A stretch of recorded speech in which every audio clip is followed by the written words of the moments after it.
Were you surprised Arkansas offered a Memphis coach on a 3-game losing streak? And 2, how do you feel about your alma mater losing Ryan Silverfield after 6 seasons? Okay, so number one, I was a little bit surprised, but then when you saw how just the kind of coaching carousel went over the weekend, it's actually not surprising at all. Like Got to hire somebody. Well, and the thing is, and I'm super happy for Ryan, by the way, and I'll answer the second question in a second, but obviously Memphis beats them this year, and so that's inevitably going to get him on your radar if you're Arkansas, right? That he gets a win over you. Things fell off here at the end with this 3-game losing streak.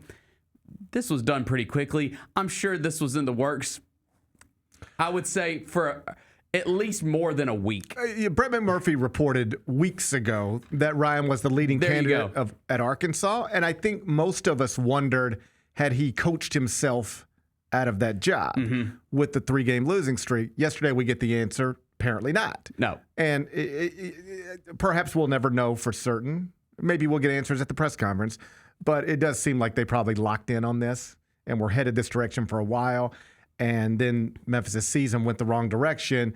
And if you're Arkansas, I bet you at this press conference today, you're going to hear a lot about injuries and quarterback and banged up and wasn't as healthy as we needed to be. And that's the main explanation for how you go from being projected to make the college football playoff to, finishing 4-4 in the American. But it's a obviously tougher sell for Arkansas fans now. It's one thing when you hire the Memphis coach who beat you and won his league and went to the college football playoff. It's another thing when you're hiring the Memphis coach who has never been to a conference championship game through 6 seasons and is currently on a 3-game losing streak. Those are 2 different hires, even if you're hiring the same person. For sure. Now, as far as Memphis losing him, it is interesting just seeing how it played out with all these coaches in the AAC, and I'm sure we'll talk about that.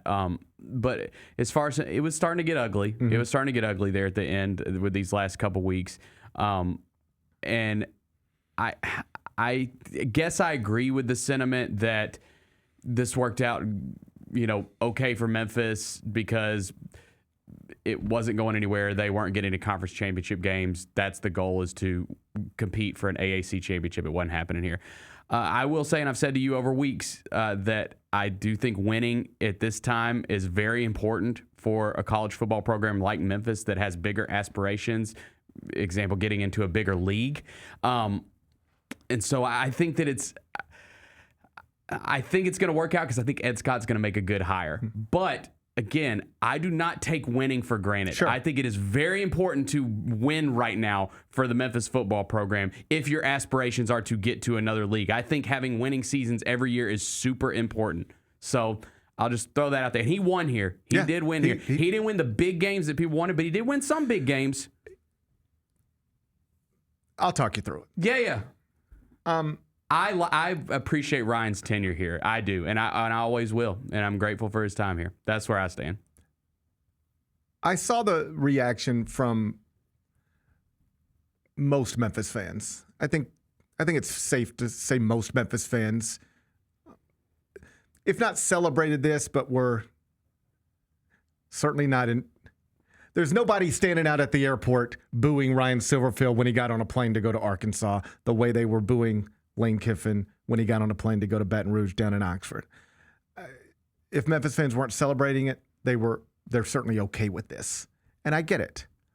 But I don't have any interest in joining the celebration, if only because, I like Ryan. He worked hard here for 10 years, the last 6 of which he served as the head coach. Did he win as much as his predecessor? No. Did he win as much as he should have? No.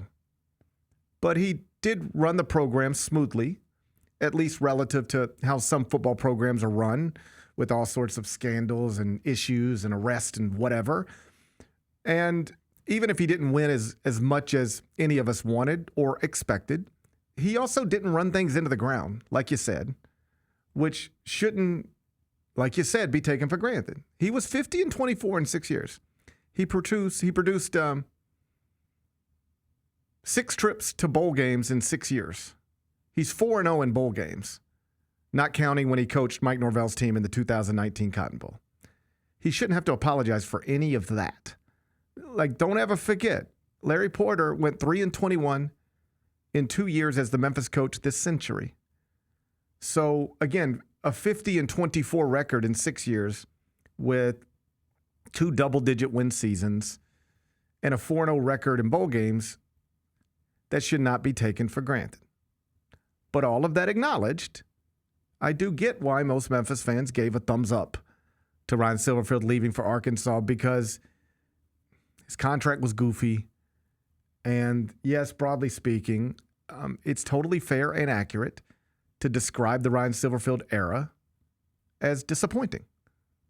Like, that's, you don't have to be mean about it, but that's what it was. His predecessor, Mike Norvell, made the conference championship game in each of his final 3 seasons. Won the league in 2019. Then Mike leaves, Ryan takes over. Then the league gets easier with the departures of schools like UCF, Cincinnati, UConn, Houston, SMU. But Memphis has never made it back to the American title game. Still 0 conference championships in 6 years, 0 trips to the conference championship game in 6 years. It's 2 third-place finishes, 1 fourth-place finish, a 6th-place finish, a 7th-place finish, and an 8th-place finish. Simply put, that's not good enough.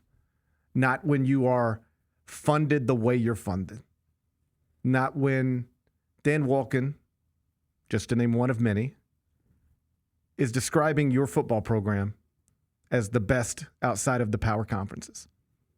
Your football program is the best job outside of the power conferences. So, according to Dan Wolken, and a lot of people agree with this right now. It hasn't always been true, but it seems to be true right now. Talk to Ross Dellinger, talk to Dan Wolken, any of these guys who cover college football on a day-to-day basis.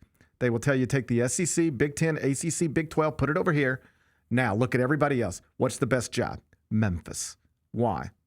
Best funded football program in the league. Okay. Well, then you've got to do more than that. 50-24 is not 24-50. Certainly not the 3-21 Larry Porter did. But it should be better. It should be. To watch your predecessor go to 3 straight conference championship games and then never get there in a lessened league over the next 6 years is, I don't want to say it's a failure, but it is certainly falling short of expectations. And if you're looking for why Memphis fans were not upset yesterday, that's it. That's it. So now it's up to Ed Scott to find somebody who can take what Ryan continued after replacing Mike Norvell and then elevate it back to where it was and where it is supposed to be. No guarantees. The next guy could run it into the ground. This stuff happens sometimes. But I don't think it's crazy for Memphis fans to think our next hire, if it's a good hire, should win more, accomplish more, put more trophies in the trophy case. Yeah. I understand the sentiment. Yeah.